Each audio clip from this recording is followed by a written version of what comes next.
한국에서는 우리가 아닌 개인으로서의 나로 살아가는 것은 아주 고된 일입니다. 그렇다고 우리라고 하는 정체성과 나라고 하는 정체성을 부딪히게 만들면 더욱 힘든 삶이 될 것입니다. 한국 사회에서는 한 개인을 의견 단위로 보지 않고 대표 단위로 보기 때문입니다. 그렇기 때문에 한국 사회에서 개인으로 살기 위해서 세상과 맞서는 일을 하는 것은 더더욱 힘든 일이 될 것입니다. 그래서 판단의 주도권을 조금씩 아주 조용히 내 쪽으로 가져오는 작업을 해야 됩니다. 우리는 개인이 부족해서 힘든 게 아니라 개인으로 사는 방법을 아무도 이 땅에서는 가르쳐주지 않았기 때문일 겁니다. 이 영상이 당장 당신의 인생을 바꾸지는 못하더라도 적어도 내 기준으로 판단해도 괜찮다라는 그런 허락 정도가 되었으면 좋겠습니다. 한국에서 개인으로 살아간다는 것에 대해서 얘기해 봅시다. 우리는 보통 사람을 볼 때 그 사람이 어떤 생각을 하는지보다 어디서 왔는지, 뭘 했는지, 어떤 집단에 속해 있는지를 먼저 봅니다. 출신, 학벌, 직업, 소속, 그리고 사는 곳, 그리고 그걸 종합해서 이 사람은 이런 사람이겠구나라고 아주 빠르게 결론을 내립니다. 이게 나쁘다고 말하는 건 아닙니다. 이건 한국 사회의 기본적인 사람 해석 방식입니다. 문제는 이 방식 안에서는 개인이라는 단위가 거의 작동하지 않는다는 겁니다. 우리는 개인을 보지 않고 좌표를 봅니다.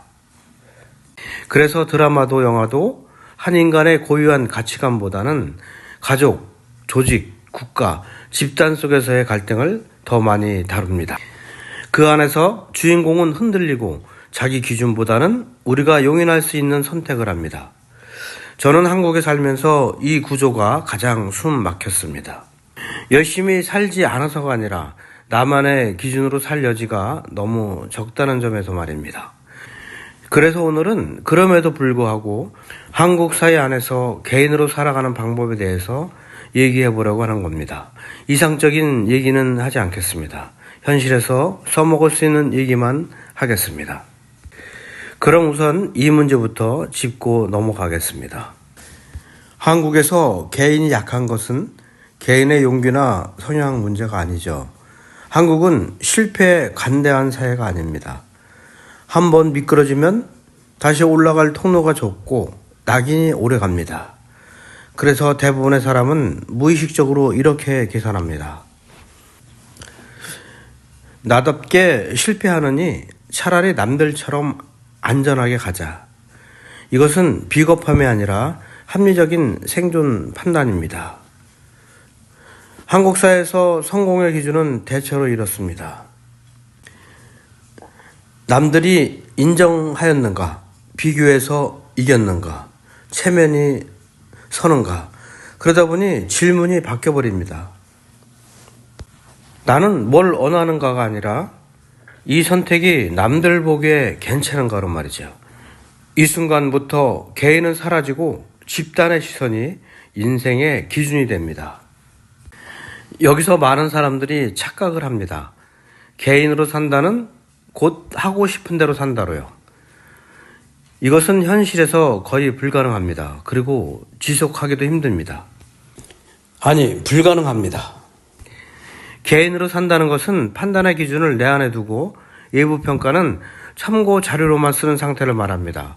다시 말하면 사회를 무시하는 게 아니라 사회를 활용하는 것이죠. 이 차이를 이해하지 못하면 개인은 극단으로 갑니다. 고립되거나 반항하거나 지치거나. 그렇다면 한국에서 개인으로 살기 위한 실질적인 방법들은 어떤 것이 있을까요? 첫째로는 정체성 선언을 하지 말고 판단 규칙을 만드는 겁니다.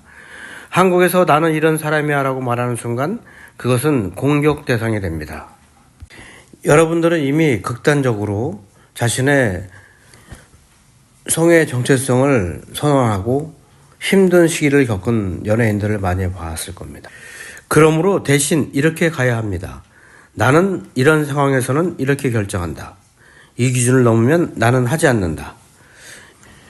다시 말하면 세상의 작동 원리를 우리나라 사회의 작동 원리를 이해하라는 말입니다. 사람들은 당신을 이해하지 못해도 예측 가능하게 느끼기 시작합니다. 두 번째로는 모든 공간에서 개인일 필요는 없습니다. 이것은 굉장히 중요합니다. 1세에서까지 개인이 되려고 하면 소모됩니다. 가족 안에서 완전한 개인을 기대하면 갈등만 남습니다. 그래서 구분을 해야 합니다. 생계 공간은 역할 중심이고 관계 공간은 거리 조절이고 사고, 선택의 영역은 철저한 개인으로. 돌려서 말한다면 개인은 전면전으로 지키는 것이 아니라 일정 구역을 나눠서 지키는 것이라고 말할 수가 있습니다. 세 번째로는 설명하지 말고 반복으로 보여주는 것입니다. 한국 사회에서 개성이나 개인성을 설명하면 손해를 봅니다. 대신 같은 선택을 반복하시면 됩니다. 계속 같은 기준, 계속 비슷한 태도. 그렇게 하면 사람들은 이렇게 말합니다. 저 사람은 원래 저래. 이 말이 들리는 순간 당신은 한국 사회에서 당신이 얻을 수 있는 최대한의 자유를 확보한 겁니다. 네 번째로는 비교를 끊지 말고 비교 대상을 바꾸는 겁니다. 비교는 인간의 본능입니다. 끊을 수가 없습니다. 대신 방향을 바꿔야 합니다. 남들과의 비교에서 과거의 나에 대한 비교로 질문을 이렇게 바꿔보세요. 저 사람보다 잘 살고 있나 해서 1년 전에 나보다 나은 판단을 하고 있나로 말이죠. 이 질문 하나만 바꿔도 인생의 무게중심이 이동을 합니다. 다섯 번째로는 인정 욕구를 없애려 하지 말고 공급자를 줄이는 겁니다. 인정 욕구는 제거 대상이 아닙니다. 관리 대상입니다. 모든 사람에게 인정받으려는 순간 개인은 바로 무너지게 되어 있습니다. 그래서 인정의 출처를 제한하는 겁니다. 1명, 많아야 2명으로요. 그마저도 당신의 기준을 이해하는 사람으로 말입니다. 다수의 인정은 집단에 흡수되지만 소수의 인정은 개인을 유지할 수 있는 비결이기도 합니다. 많은 사람들이 개인을 고독, 반항, 투쟁으로 상상합니다. 그런데 현실은 다릅니다.